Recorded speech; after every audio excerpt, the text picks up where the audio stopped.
बिस्मिल्लाहिर्रहमानिर्रहीम। अस्सलाम वालेकुम स्टूडेंट्स, मैं हूं तौसीक अहमद सिद्दीकी, आपका मैथ टीचर। स्टूडेंट्स, हमने अपने गुज़िश्ता लेक्चर के अंदर 10th क्लास के मैथ में यूनिट 2 में लेक्चर नंबर 12 जो है उसको डिस्कस किया था। आज हम लेक्चर नंबर 13 जो है उसको पढ़ेंगे। 12 लेक्चर के अंदर हमने सिंथेटिक डिवीजन की डेफिनेशन की थी और उसके प्रोसेस को सीखा था। पहले 3 क्वेश्चन हमने किए थे, कुछ आपको प्रैक्टिस के तौर पर दिए थे। आज का जो हमारा लेक्चर है ये इंशाल्लाह एक्सरसाइज को कंप्लीट करेंगे। तो चलते हैं सिंथेटिक डिवीजन के क्वेश्चंस की तरफ। स्टूडेंट्स, हमारा एक्सरसाइज 2.6 है। क्वेश्चन नंबर 4 है, solve by using synthetic division if. अब उसने पॉसिबिलिटी कह दी इफ़, अगर मुमकिन हो। अगर मुमकिन हो का मतलब ये है कि इसका जो रूट है यानी जो डिवीजन है वो फाइनली रिमाइंडर सिफर की शक्ल में निकलेगा। तो हल करते हैं। यहाँ पर हमारे पास एक्स क्यूब है, एक्स स्क्वायर की मौजूदगी नहीं है, एक्स मौजूद है और कांस्टेंट मौजूद है। जब हमने वैल्यूज़ लिखनी है, सबसे पहले हमने कहा कि एक्स की कीमत 2 के बराबर है, सिंथेटिक डिवीजन का इस्तेमाल करें। अब कोएफिशिएंट्स लिखने हैं। यहाँ पर एक्स क्यूब का 1 है, एक्स स्क्वायर की जगह 0 आएगा, एक्स की जगह -28 आएगा और कांस्टेंट 48 हमारे पास रहेगा। 2 पर डिवाइड करेंगे, पहले वेक्टर के नीचे 0 होता है, दोनों को ऐड करके रिजल्ट 1 आएगा। 2 1 ज़ा 2 यहाँ पर लिखा जाएगा, दोनों को ऐड करेंगे 2 आएगा। 2 2 ज़ा 4 यहाँ पर लिखा जाएगा, दोनों को ऐड करेंगे -24 आएगा। -24 2 ज़ा -48 आएगा, जो कि हल करने के बाद 0 हमें रिमाइंडर देगा। अब रिमाइंडर 0 है तो जो नीचे चीज़ बचती है वो क्वेश्चन बचता है। अब उसने कहा कि सिंथेटिक डिवीजन इस्तेमाल करें और सॉल्व का मतलब ये है कि हमने फैक्टर निकालने हैं, एक्स की वैल्यू को निकालना है। तो जो क्वेश्चन हमारे पास है इसको हम बराबर 0 के रखेंगे। अब ये शुरू हुआ था एक्स क्यूब से, तो क्वेश्चन शुरू होगा एक्स स्क्वायर से, एक अदद कम करके शुरू करते हैं। X square plus 2x minus 24 is equal to 0। अब यहाँ पर आपको 9th क्लास के अंदर हमने फैक्टराइजेशन जो है वो सिखाई हुई है कि फर्स्ट को थर्ड से मल्टीप्लाई करें और उसके बाद एक ऐसा फैक्टर डेवलप करें कि जिसके सम या सब्ट्रैक्ट करने से मिडल वैल्यू आती हो और उनको फैक्टर्स को मल्टीप्लाई करने से वापस वही चीज़ आए जो फर्स्ट थर्ड को मल्टीप्लाई करने से आता है। तो यहाँ वही चीज़ इस्तेमाल करते हैं, फैक्टराइजेशन। 24 1 24, 6 4 24, 6 में से 4 को माइनस करें तो प्लस का 2 हमारे पास बचता है। तो ये 6 और 4 जो हमारे फैक्टर बनेंगे। यहाँ से x को कॉमन आया, बाकी x प्लस 6 बचा, -4 कॉमन आया, x प्लस 6 बचा। अंदर वाली वैल्यू को एक मरतबा लिखना है x प्लस 6 और बाहर वाली वैल्यू x माइनस 4 एक मरतबा लिखी जाएंगी।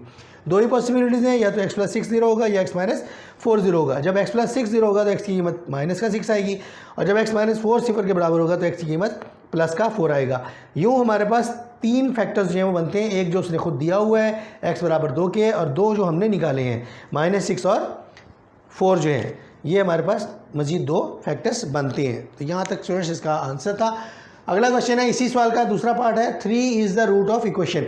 अब इक्वेशन के अंदर आप देखें कोई भी चीज़ मिसिंग नहीं है, तरतीब से दी हुई है, क्यूब है, स्क्वायर है, एक्स है और कांस्टेंट है। 3 चूँकि उसका फैक्टर है, रूट है, लिहाजा हम कहते हैं x बराबर 3 के हैं। सिंथेटिक डिवीजन का इस्तेमाल करते हैं। 2 -3 -11 6 हमने लिखा, 2 के नीचे 0 आएगा जो हम अपने पास से लिखते हैं। दोनों को ऐड किया, 2 आया, 2 3 ज़ा 6, अगले फैक्टर के नीचे समअप किया, 3 आया, 3 3 ज़ा 9, उससे अगले फैक्टर के नीचे 9 और -11 मिलकर -2 बनाएंगे। -2 3 से मल्टीप्लाई करेगा, -6 आएगा, जो 6 से कैंसिल होने के बाद रिमाइंडर में 0 देगा। अब क्वेश्चन जो हमारे पास बचा है वो हमने दी हुई इक्वेशन से एक पावर कम से स्टार्ट करना होता है। तो यहाँ क्यूब दिया हुआ है तो ये स्क्वायर से स्टार्ट होगा, 2x square plus 3x minus 2x -2 is equal to 0। तो ये हमारे पास वैल्यू आ गई। अब फिर फैक्टराइजेशन, 2 2 ज़ा 4, 4 1 ज़ा 4, 4 में से 1 को कैंसिल करें तो प्लस का 3 हमें बचता है। हमने फैक्टर बना लिए। पहले 2 फैक्टर्स के अंदर 2x कॉमन निकला, x प्लस 2 बचा, दूसरे 2 में से -1 कॉमन निकला, x प्लस 2 बचा। x प्लस 2 जो कि ब्रैकेट्स के अंदर है उसको एक मरतबा लिखेंगे, जो ब्रैकेट्स के बाहर है उसको एक मरतबा लिखेंगे। 2 ही पॉसिबिलिटीज़ हमारे पास हैं, या तो पहला फैक्टर 0 के बराबर होगा या दूसरा। जब ये 0 के बराबर होगा तो x की कीमत -2 आ जाएगी और जब ये 0 के बराबर होगा तो x की कीमत 1/2 हमारे पास बनेगी। इस तरह से हमें x की 3 वैल्यूज़ मिलती हैं, एक उसने दी हुई है 3, 2 जो हमने मालूम किया 2 और 1/2, ये इसका सोल्यूशन है। अगला क्वेश्चन है, third part, -1 is the root of equation. अब इक्वेशन उसने फिर दोबारा दी हुई है, -1 को हमने कंसीडर कर लिया यूजिंग सिंथेटिक डिवीजन। सबसे पहले कोएफिशिएंट लिखे 4 -1 -11 -6, 4 के नीचे 0 आया, हल किया तो 4 आया, 4 1 ज़ा 4, -4 -1 -5 हो जाएंगे, मल्टीप्लाई करेंगे +5 आएगा, हल करने के बाद -6 बचेगा। -6 जो है वो 1 से मल्टीप्लाई करेगा माइनस के, तो प्लस का 6 आएगा, जो ऊपर पड़े -6 के साथ कैंसिल हो जाएगा, रिजल्ट हमारे पास रिमाइंडर 0 बचेगा। अब क्वेश्चन जो है उसको हमने लिखना है 4x square -5x -6 is equal to 0। अब इसके फिर फैक्टर बनाना है, 6 4 ज़ा 24, लेकिन ये 24 माइनस का है तो 8 3 ज़ा 24, क्योंकि हमें मिडल में प्लस का 5 चाहिए। तो 8 प्लस का होगा, 3 माइनस का होगा, मल्टीप्लाई करेंगे माइनस का 24 आएगा, ऐड करेंगे तो प्लस का 5 हमारे पास बचेगा। खैर यहाँ हमें माइनस का चाहिए तो माइनस का 8 और प्लस का 3 आप ले लेंगे यहाँ पर।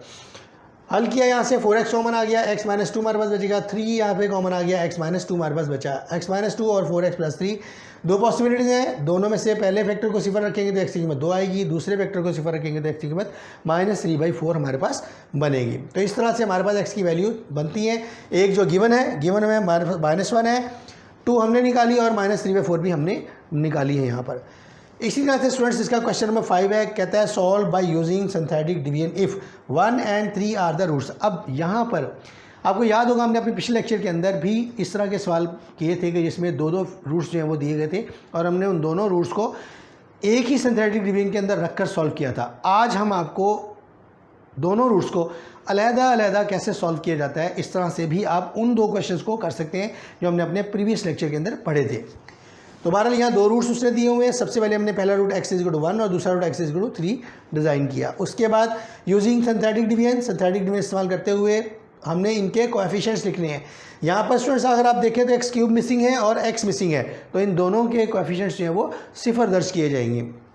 1 आ गया, 0 आ गया, -10, 0 और 9 हमारे पास आ गया। पहला रूट जो है वो 1 है हमारे पास, तो 1 को इस्तेमाल करते हैं, 0 के लिए 0 किया, 1 और 0, 1 आ जाएगा, 1 1 1 आएगा, फिर हल करेंगे 1 आएगा, 1 1 1 आएगा, फिर हल करेंगे तो माइनस का 9 आएगा, क्योंकि 10 माइनस का है और 1 प्लस का रिजल्ट -9 देगा। -9 1 से मल्टीप्लाई करेगा तो -9 आएगा, 0 और -9 मिलकर -9 बनाएंगे, -9 प्लस 1 से मल्टीप्लाई करेगा तो माइनस का 9 आएगा, जो कि +9 के साथ कैंसिल होकर रिमाइंडर, फर्स्ट रिमाइंडर जो है वो 0 आपको देगा। यहाँ तक पहले रूट के लिए सिंथेटिक डिवीजन थी और पहले रूट का जो क्वेश्चन है वो ये वाली रकम है, लेकिन चूंकि दूसरा रूट यहाँ पर मौजूद है तो हम इस क्वेश्चन का इस्तेमाल करेंगे इस दूसरे रूट के लिए। तो दोबारा सिंथेटिक डिवीजन का इस्तेमाल करते हैं। आप अपने प्रीवियस क्वेश्चन में भी इस तरह से सवाल को हल कर सकती हैं, मना नहीं है वहाँ पर भी। तो ये क्वेश्चन हमने लिखा 1 1 -9 -9 और 3 पर हमने इसको डिवाइड किया, 0 लिया हमने, 1 आएगा, 3 1 3 आएगा, 3 और 1 4 हो जाएंगे, 4 3 12 आएगा, 12 और 9 प्लस का 3 आएगा। याद रहे 12 प्लस का है, 9 माइनस का है, तो प्लस का 3 आएगा, 3 3 9 हमारे पास आएगा। सो 9 प्लस का और 9 माइनस का कैंसिल होकर रिमाइंडर 0 दे देंगे। अब हमारे पास क्वेश्चन ये रकम बची। अगर आपको याद हो तो जो हमें पोलिनोमियल दी गई थी, पोलिनोमियल में पावर जो है 4 थी और जब इसका क्वेश्चन बचा था वो क्यूब वाला बचा था, और जब इसका फर्दर क्वेश्चन बचा है तो वो x² वाला हमारे पास बचेगा। तो ये क्वेश्चन हम लिखेंगे x² + 4x + 3, ये हमने क्वेश्चन लिख लिया, इक्वल टू 0 रखा। यहाँ से x की वैल्यू निकालने के लिए इसकी फैक्टराइजेशन की, 3 1 3, 3 और 1 मिलकर 4 बनाते हैं, तो यही हमारे फैक्टर बन जाएंगे। पहले वाले में से x कॉमन आ जाएगा, x + 3 बचेगा। नेक्स्ट टू जो है उसके अंदर से 1 प्लस का कॉमन आएगा, x + 3 हमारे पास ब्रैकेट के अंदर रहेगा। ब्रैकेट्स के अंदर दोनों एक जैसी वैल्यूज हैं, उनको एक मरतबा लिखेंगे, जो बाहर पड़ी हुई है उन्हें एक मरतबा लिखेंगे, जो कि x + 1 बनेगी, इज इक्वल टू 0। दो पॉसिबिलिटीज है, x + 3 0 के बराबर होगा या x + 1 जो है वो 0 के बराबर होगा। जब x + 3 0 के बराबर होगा तो x की कीमत -3 आएगी, और जब x + 1 0 के बराबर होगा तो x की कीमत -1 हमारे पास बनेगी। इस तरह से स्टूडेंट्स हमारे पास जो x की कीमतें हैं, दो जो फैक्टर उसने खुद दिए 1 और 3 वो हमने यहाँ पर लिखे, और जो हमने मालूम किए -1 और -3 वो भी हमने यहाँ पर लिखे। इस तरह से इसके ये 4 रूट्स बनते हैं। स्टूडेंट्स इसी सवाल का सेकंड पार्ट जो है उसके रूट्स हमें उसने 3 और -4 दिए हुए हैं, और इत्तेफाक से उसने जो पोलिनोमियल हमें दी है उसकी तमाम पावर्स जो हैं उसने डिज़ाइन करके आपको बता दी हैं। उन तमाम पावर्स को आप लोग एज सच लिखेंगे और क्वेश्चन को बिल्कुल इसी पैटर्न पर हल करेंगे। स्टूडेंट्स इस एक्सरसाइज की बहुत अच्छे अंदाज से प्रैक्टिस कीजिएगा, डेफिनेशन को बहुत अच्छे तरीके से याद कीजिएगा, लिख कर इसको याद कीजिएगा। और जाने से पहले स्टूडेंट्स मैं चाहूँगा कि आप हमारे चैनल NCES को सब्सक्राइब करें, बेल आइकन को प्रेस करें, अपने व्यूज़ से हमें लाजमी आगाह किया करें, शेयर और लाइक करना ना भूलें। अल्लाह आपका हामी और नासिर हो।